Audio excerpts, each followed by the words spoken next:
Hey everyone, this is Mike from Altair Aerial here in Lincoln, Nebraska, and I just wanted to show you the battery installation procedures for the Outlaw SE. So charging the battery is very simple. You come in and you grab this little cable, and it has a little plug on it right here on the end. It's going to plug into the charger right here,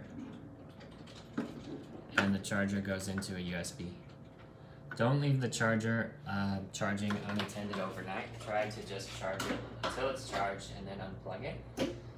So how do you install the battery into the drum? So the charging cable you want to sort of fold up and slide back into here, right at the top.